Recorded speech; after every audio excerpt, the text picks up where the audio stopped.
Vasudevaya.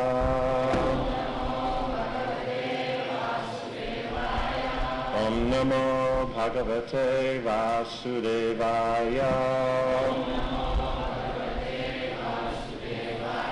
Om Namo Bhagavate Vasudevaya.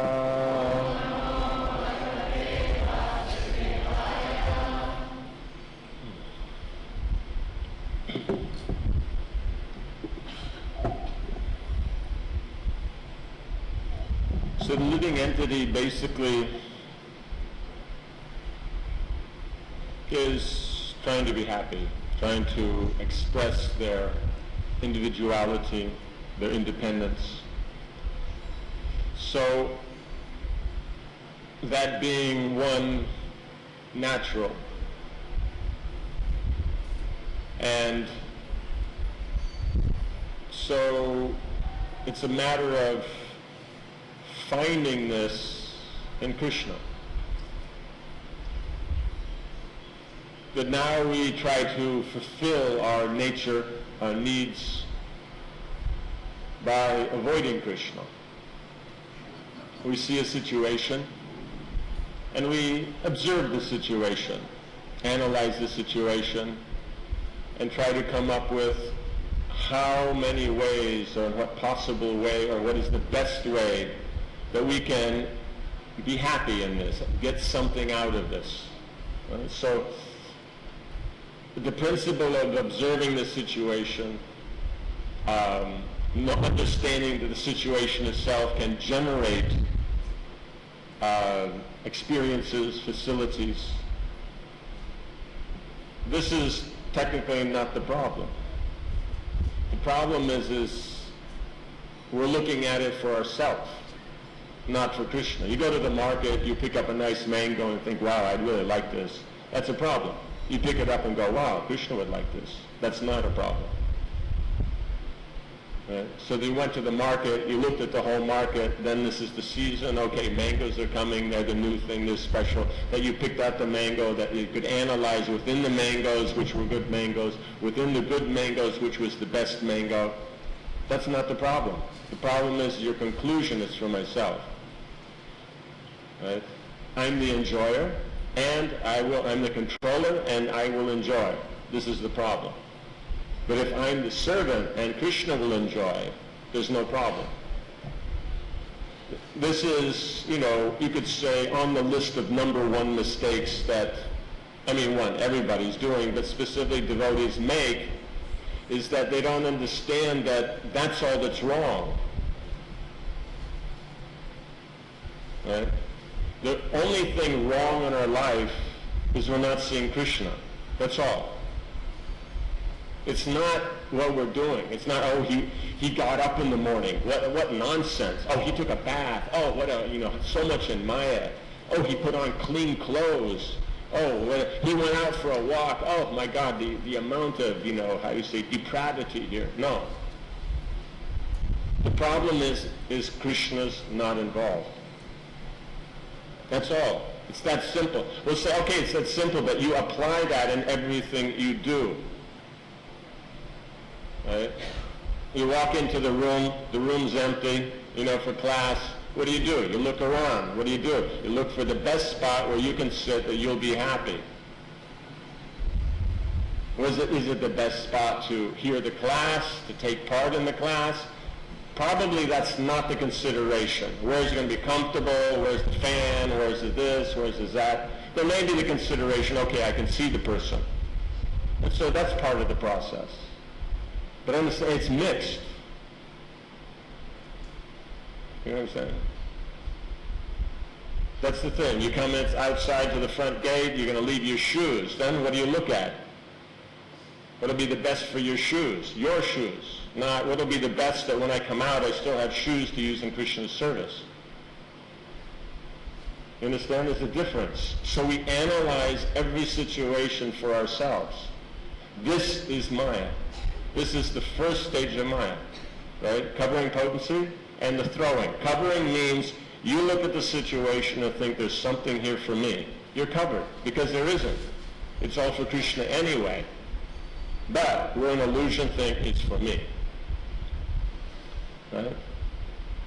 So this element, then we're trying, and why do we do this? It means if I can control, I'm secure, because then I'll be happy. So Krishna consciousness means then you're going to have to make yourself secure within Krishna consciousness, because now we're secure within Maya. Right? We're confident, I will be happy, I can make an arrangement, I can make it happen. And when it doesn't happen, long enough, then we become insecure. What is insecurity? Not humility. Insecurity is, I'm supposed to be the controller, I want to be the controller, but I haven't been so effective at it. So I'm feeling there's some lack in myself because I haven't been good at being the controller. Does that make sense? So, because if we're not the controller, you're not going to be the enjoyer. You understand? You can't enjoy something you can't control. You're on this side of the glass, and the samosa's on that side. You're not going to enjoy it. You have to get control of that samosa. So you have your method, right? You go up to the counter, tell them you want a samosa, give them the money. They hand over the samosa, and now it's yours. You control it. Now you can enjoy it, right? As long as you don't have the shakes or something that you can't get it on, like that. Barring these kind of things, or there's a bunch of crows there, or a dog that they also think they want to be control of that samosa. Then, these kind of things. Or your friend comes up and goes, oh, Dwadasi morning, hey, I've been looking for one of those. And it's kind of like, hey, wait, So, the idea is that when we understand is that the position of controlled doesn't mean you won't enjoy. You understand? This principle of exploiting the feminine nature is the principle that every living entity in the material world works on, right? This is gender exclusive, right? Everybody, exclusive or how would it be the word? Excluding. In other words, it doesn't matter if you're masculine or feminine, everybody does it. Because you're thinking, I'm going to control this and enjoy this. You're not worried if what you're controlling is going to be happy also. Right? But the principle is that the controlled also is happy. Because there's a relationship, there's interaction. Only when there's a relationship and interaction is there going to be experience. And that experience itself is going to be pleasurable for all parties. So therefore, I can be the servant, and I can therefore look at a situation and see what will be best for Krishna. And him being happy, I will be happy. If we're convinced of that, then Krishna consciousness is very easy. But the difficulty is convincing ourselves of that. Well, if we give this up, I give up the control, then how will I be happy? Right? Does that make sense? So, this is the difficulty, is if we understand that giving that up and looking at every situation about how Krishna is involved, or can be involved, then that's when we'll actually be happy. That's Krishna consciousness. It's that simple. Right? Of course, it takes a bit of time to convince ourselves, but that's all you're trying to do. It's not something else. It's not, I sit here and hold my breath till I turn blue, and because Krishna is blue, therefore that's Krishna conscious. It's not stuff like this. I'm the most austere, I'm the most severely, disgustingly austere, so that makes me Krishna conscious. No. It's, are you remembering Krishna? Or is it being done for Krishna? That's all. In other words, every opportunity that there is it being taken for Krishna or for ourselves? That's all. That's it. So now, taking this point a step further, then because now let's say someone is Okay, let's say whatever's the position. So now we are in the position of enjoyed. We may think we're the enjoyer, but that doesn't change the actuality, right? You know, the 5-year-old kid thinks he's the Lord and Master of everything, and whatever he says and wants, it better happen. But the reality is something else, right? They can try, you know, and they may be successful here and there for a few moments, but ultimately, the reality is they're 5 years old, right? Right? And of course, this element of 5 years old has nothing to do with Prahlad being 5 years old, so it wasn't. It was a arbitrary number. So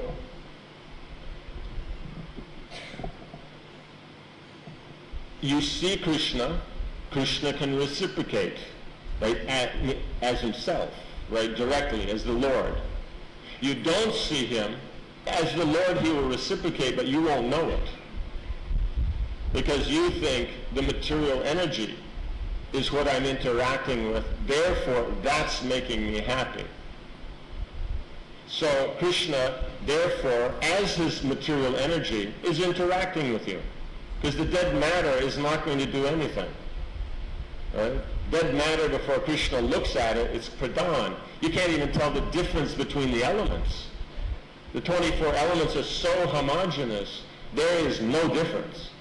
Only when Krishna glances, then they separate. He puts the time potency. Therefore, there's movement. Right? The jivas are injected, so then they have, the desire is there. Then the modes of nature, everything starts. So you're interacting with Krishna, not with anything else. It means you think it's the material energy, but you're actually interacting with Krishna, because material energy doesn't interact. That's just the fact. Dead matter sits there, and it's going to sit there a long time. It's not going to go anywhere. So it's interaction, that experience, the transformation, that's all Krishna's potency. So Krishna's doing that. So you see him as matter, he will reciprocate as matter. You see him as the supreme controller, he'll reciprocate as the supreme controller. You see him as, you know, how you say, the most dear person, he'll reciprocate as such. That's all.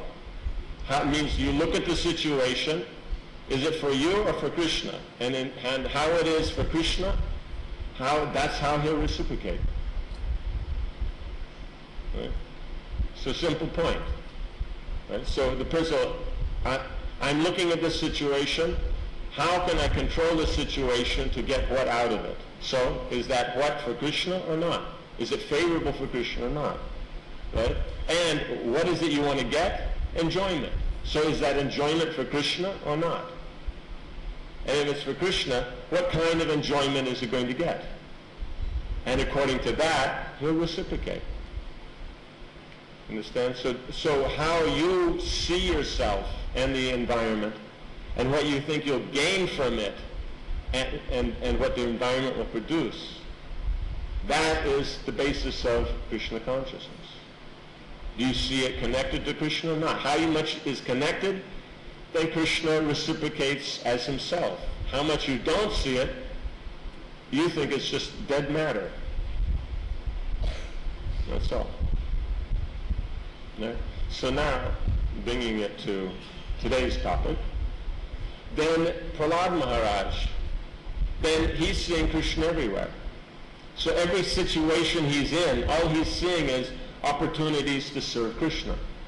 That's all. It's not that, you know, there's the kind of, how you say, some strange kind of, I don't understand it, so, you know, make some weird faces and that's spiritual or something. Right? This is a matter of, he just sees Krishna. Right? So now, depending upon what aspect of Krishna he's seeing, that's how Krishna will reciprocate. So the point is whatever you're looking at, it's Krishna that makes it happen. You see Krishna, Krishna is there, personally. You don't see Krishna, then his energies take care. It's that simple. Krishna is in everything, but he's pervading everything as Brahman. He's making everything work as Paramatma. But he'll only manifest as Bhagavan if you see Bhagavan, if you know it's him. Bhagavan is expanded as Paramatma and Brahman and is making this whole manifestation work. You see that, he's there. You don't see that, but you still see God, then Paramatma, Brahman, he'll be there. It's still Krishna. So there'll be something special there. But if you don't see Krishna at all in any of his features, then is Maya. Because all there is Krishna in his three features. There isn't something else. There is not another element in the cosmic creation except Krishna in his three features. That's all there is. And these energies that go with these three features. Right? So Prahlad Maharaj sees Krishna everywhere. And because of seeing him everywhere, then he's always absorbed in Krishna. Whatever the situation, he'll see, okay, what can I do for Krishna? And then he's absorbed. So we see how he sits and thinks about Krishna, takes shelter of Krishna, sees an opportunity to preach, so he's preaching to his associates. Right? His father is asking about his education, right? So education means knowledge of Vishnu, so he's explaining that. He's seeing these things. But his father, unfortunately, doesn't. Right? Very powerful, very elegant. You could probably say that he was the most materially qualified, you could say, living entity that there's been in history, as far as what we would consider qualified, right? Most of us won't consider sitting on a lotus and, manifesting things from your mind as anything substantial, right? May not pay the bills, we want something solid, right? So Hiranyakashipu, he was solid. Gold and soft bed. You're not going to get better than that, right? He had 10,000 wives, right? So that's a lot of soft bed, right? And he's plundered the universe. He's living in Lanka, which is made out of solid gold, right? So Hiranya is happening, right? So no one's going. He's controlling the planets. We go to the astrologer. What can I do? What's going on? Oh, this planet is giving you trouble. What can I do to control that? Oh, you can buy this little ring. And then we think he actually had them tied up, sitting on his steps leading to his throne, and he'd walk on them when he goes and sits down. Right? And that's control. Right? And we've already mentioned enjoyment. It means if you can somehow or another maintain 10,000 wives, you must be doing all right materially, and the arrangements must be fairly nice. Right? Does that make sense? These aren't street girls. Right? So it's not that, give them an iPod and they're happy, right? This is they need palaces, they need nice stuff. So he's got it. So as far as our inclination towards material prosperity, he's got it. Right? Whatever anybody in this room is looking for materially, he already has that. But still, all that qualification, all that knowledge, he can't see Krishna. He can't see Krishna. So when Prahlad Maharaj is talking about him and how he's everywhere, he doesn't mean that he's just everywhere like, means as Brahman, yes, but the person has put his potencies everywhere. So Prahlad sees the person. So when Hiranyakashipu asks, is he in this pillar? Yes. He may not have been thinking specifically about that pillar, but he's there, and then seeing that pillar, looking at the pillar, since his father pointed at it, then he will see Lord Vishnu as a person. It is his potency that makes that pillar a pillar. Right? And so, therefore, he's seeing the Supreme Lord as a person. So the Supreme Lord is there as a person, not just as Brahman and Paramatma. So then Hiranyakashipu goes to strike the column, He's not just dealing with Brahman, because you can take a stick and whack a column all day. It's not going to split open and you're not going to be ripped to shreds. You don't really have to worry about that. Why? Because you're just beating on dead matter. Right? We're not thinking it's God. Right? But here, he's thinking, you say this is God, so he's accepting this is God. He doesn't know. He doesn't see. But Prahlad's seeing. So he's going on Prahlad's vision. Prahlad's seeing the Supreme Person himself. Therefore, when he strikes the column, he's striking the Supreme Lord himself as a person. That's going to be a problem. Right? So then, the Lord manifests. Right? So, being the Supreme Controller, the Supreme like this, then Prahlad is seeing, so that's how he's manifested. Not that he whacks the pillar and out comes Krishna with his flute, like that. So he whacks, and out comes the Supreme Lord, Vishnu. But, taking on that mood, then there's something very special. Right? The anger. So, his devotee has surrendered. And so Krishna is reciprocating by protecting. Right? And now in this, he has to protect, but he has to protect according to Prahlad's position, how Prahlad's being accosted, and Brahma's curse. Not Brahma's curse, Brahma's benediction, Hiranyakashipu's ultimate curse. So that benediction, then he has to work within that at the same time as take care of Prahlad, protect Prahlad. So then all these considerations, he puts it together, right? Does that make sense? So why is it special? Because he's going to all that trouble. How big is Prahlad? How big is Brahma? Right? As far as the universe goes, Brahma is quite big, but still he's 1/10,000th the tip of the hair. And he's one in one universe out of unlimited universes. Right? So out of the unlimited living entities in this universe, then he's taking into consider these two. Right? So now, why does he have to do that? It's so small, so minuscule. But because he's doing it, that's why we're attracted. Right? Would we be attracted by the pastime if, Krishna said, well, I want to protect Prahlad, but, why do I have to come out of the pillar? Why can't I just walk in the door? And, this Brahma, he's given all these things, but I'm the Supreme Lord. What do I care about that? In devotional service, we don't care for the rules, and so we don't follow any. So I'm that one who makes the rules, so why do I have to follow them? So I'll just do whatever I want. Right? And so that's going to generate real deep security in us sitting in this room here, right? Krishna just does whatever he likes. You don't know what it'll be because he doesn't follow the rules. He's spontaneous. He's being himself. Right? Wouldn't that make you secure? Right? You walk into the temple and Krishna's on the altar and he's smiling, right? You expect him to be standing there and smiling no matter what you've done or how long it's been since you've come to visit him. Right? He's got to smile. Right? Isn't it? Who do you know that whenever you see them and you want them to be happy, they're going to do it? Think about it. Even your mom won't do that all the time. Most of the time, yes, but not all the time.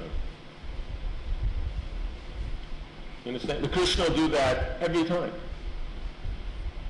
Why? Because that's what you want to see. So he considers. Right? It's a fallacy to think that practical means not considering all these things. You can do practically, yes, you'll move material energy, you'll move dead matter, but you won't move anyone's heart, including Krishna. It's the situation that how to find the uniqueness, right? We like variety. So the point is variety means it always applies. If you're trying to adjust something, you have to see the situation and adjust accordingly. You see that, you're working with the nature. You're not. You're going against nature. God does it. So if we want to associate with God, why wouldn't we do it? You understand? So, as Prahlad in any situation, he's seeing the Lord. So whatever situation the devotee's in and how the devotee is seeing him, that's how the Lord reciprocates. Therefore, he's come as Lord Nrsimhadev. Right? Very special and unique, because the situation is special and unique. Think of any other story, any other situation. Do you know any other situation like this? No. So it's unique, it's special. So the point is what Prahlad's doing, he's Acharya, right? He's one of the 10 Mahajans. So he's showing us how to think of Krishna, how to be absorbed in Krishna. This is not just something, okay, if you're 5 years old, you happen to be on the heavenly planets because your father went in there and kicked everyone else out, and so therefore that's why you're there. And so, you know, it just happened to be in between school times and all that, and your father got a little bent out of shape, and now he's going to knock one of the pillars out, you know, in the hallway. Then only, no. Does this make sense? Then only I can follow Prahlad Maharaj. No, the point is Prahlad Maharaj is any situation, he's simply trying to see how to use that for Krishna. That's all. And Krishna given in the 18th chapter of Gita, it's one of the qualities he gives of the advanced person is he doesn't look for sense gratification within a situation. So it's one of the qualities, right? So what does that mean? That means any situation, it's all Maya and all nonsense? No, technically the only Maya is that we don't see Krishna, that's all. So you say, oh, that's all Maya. What's the Maya? The Maya is not Krishna, not the things. Does that make sense? That's the point. So, therefore, whatever situation we're in, we can see it in connection to whatever we're in, how to look at it connected to Krishna. What's going to give the best result for Krishna?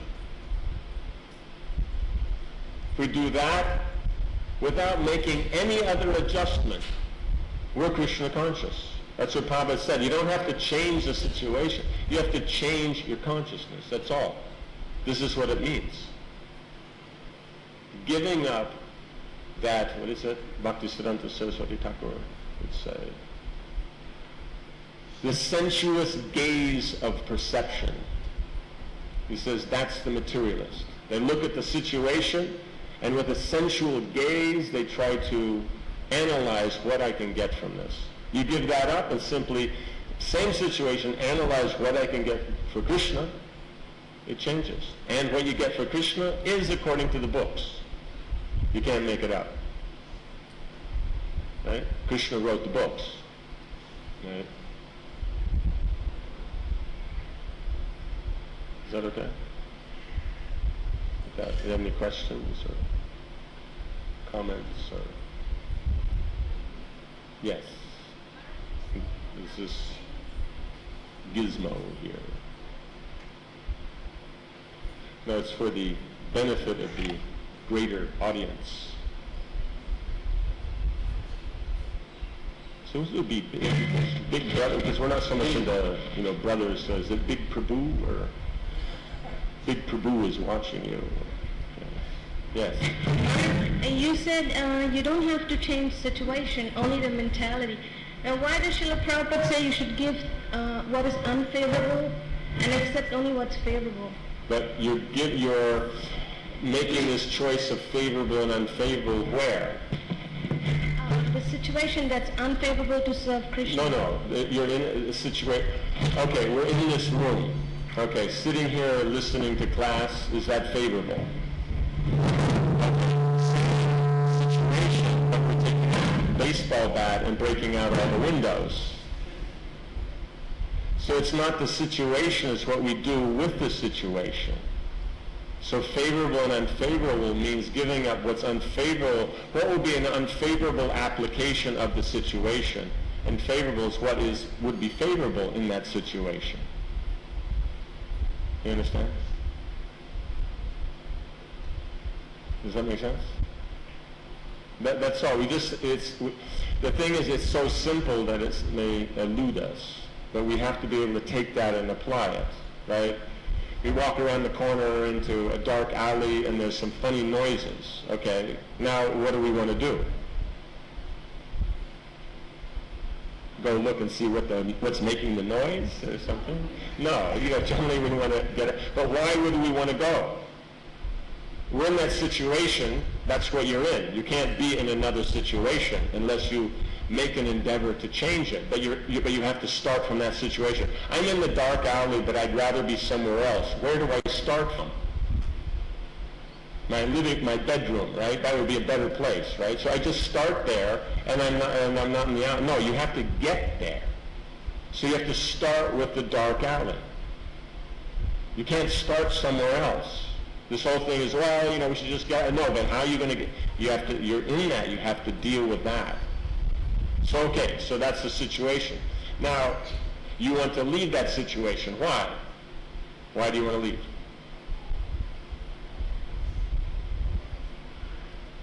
It's not, what is not favorable?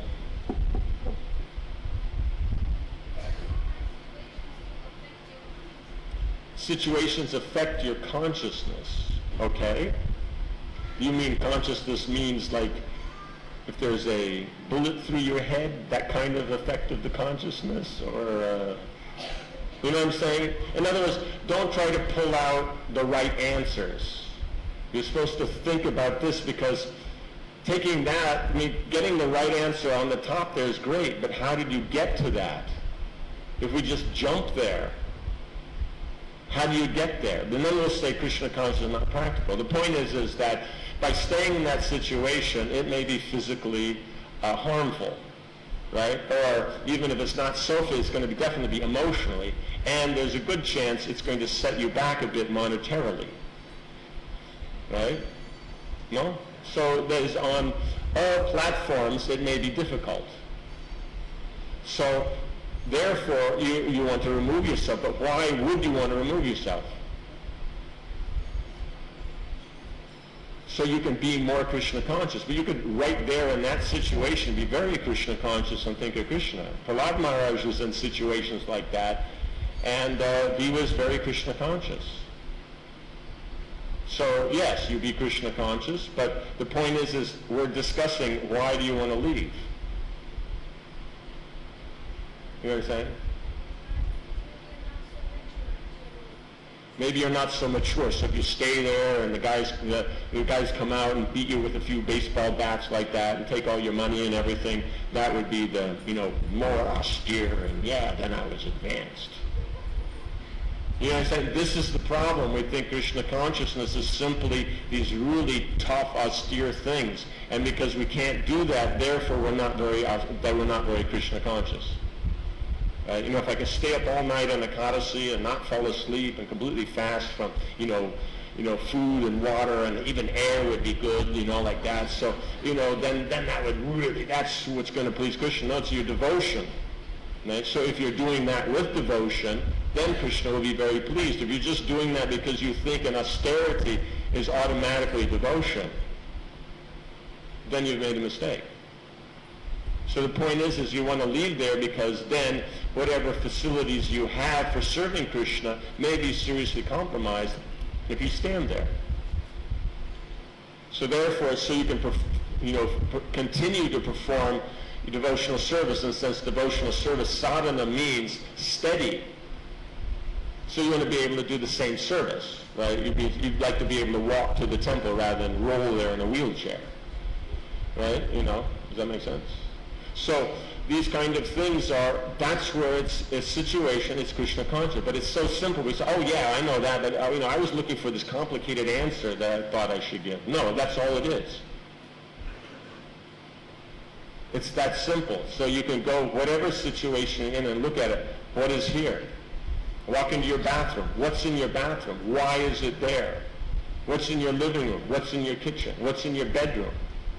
You know, what's in the closet, that's another thing. Okay, you know, so why is it there? What's favor, what's not? What is this connection? It's that simple. It's so practical, down to earth, that it's hard to accept. No, I have to turn into some sophisticated, complicated thing. That I got to give all these right pat answers. But the point is Krishna consciousness is there, but it's right here also. That's the point. So whatever it is, then you want to see it in Krishna consciousness.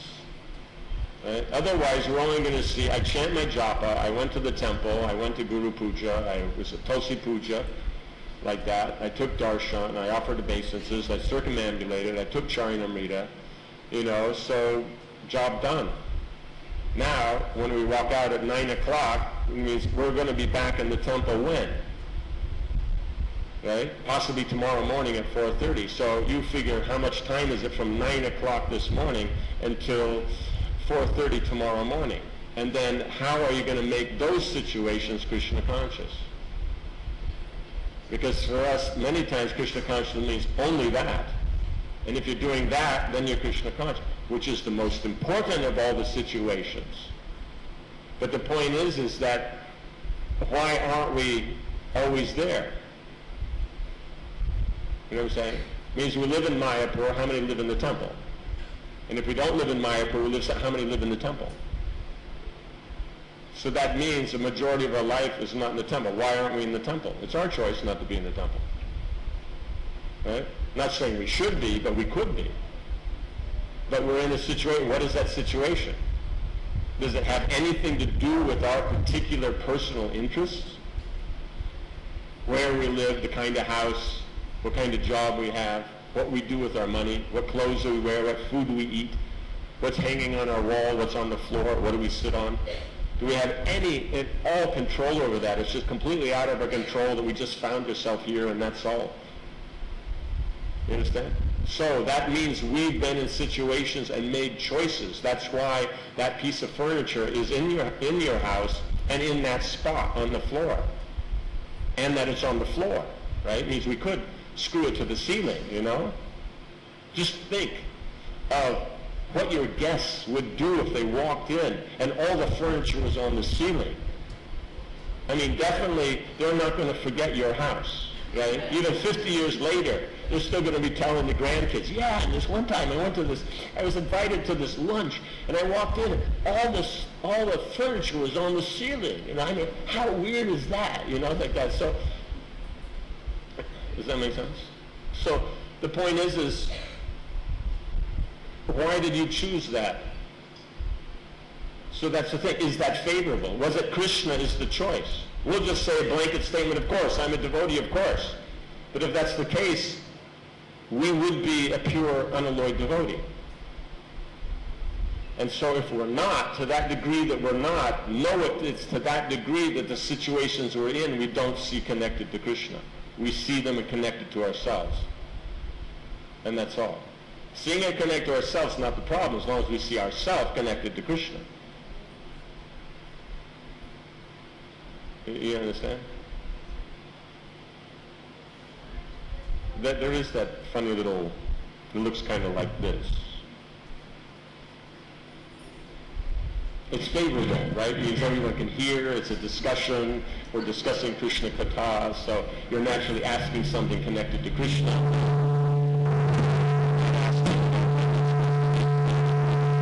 Right? So,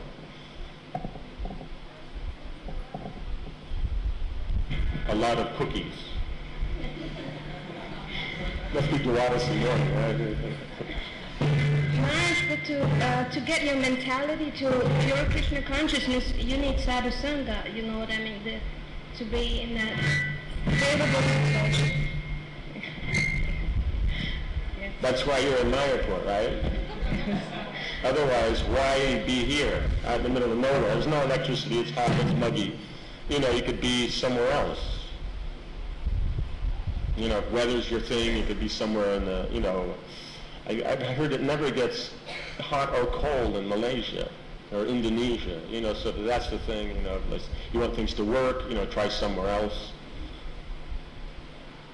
You know what I'm saying? So sadhu sangha is there, but the point is even you're there, you have to take advantage, right? And taking advantage means favorably. Like mosquitoes, they also take advantage of sadhu sangha, but not necessarily it's favorable for their relationship, for Krishna consciousness. Does that make sense? So the point is everything's there. It's all there in the books. The devotees are there. We have to take advantage. If we don't take advantage, then... Okay? Anything else? Yes. Can you get the... Oh, it's coming. Going all the way over there.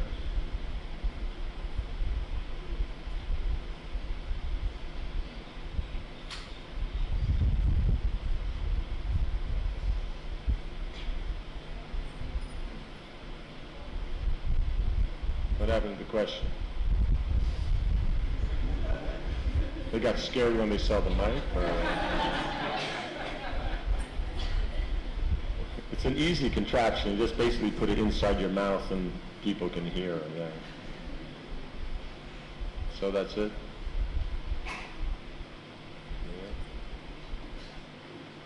Okay, we'll end here. It gives you 10 minutes to figure out something before darshan if you're still worried about the para. Another question over here. Oh, okay. Yes. Hare Krishna. Like that, we see that Krishna has mother and father.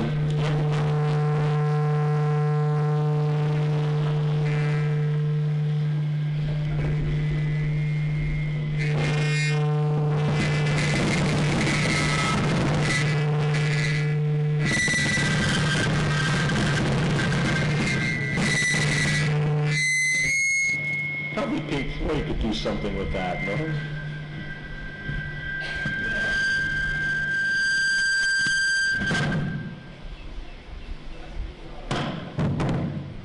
Yeah, it's the fan.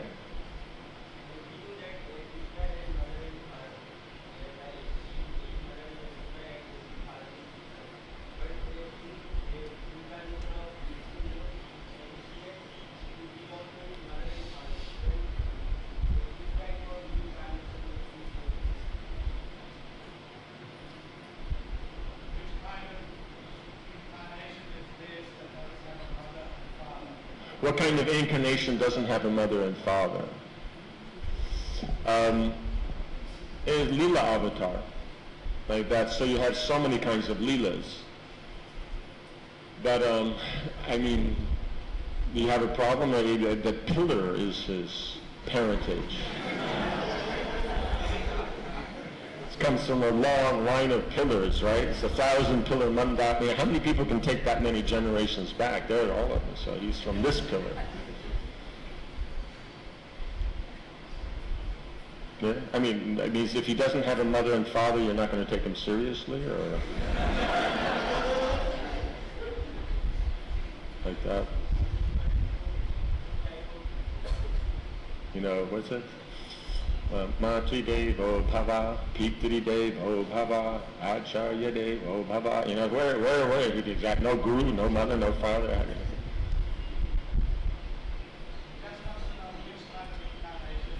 Oh, it's just general categories, Leela. Like that. Okay. Otherwise, we'll end here, so everyone can get in place beforehand. So, Srila Prabhupada ki, Srila Shingadeva ki, Samadeta Bhaktivinoda ki, Jainatar Gaura Premanandi.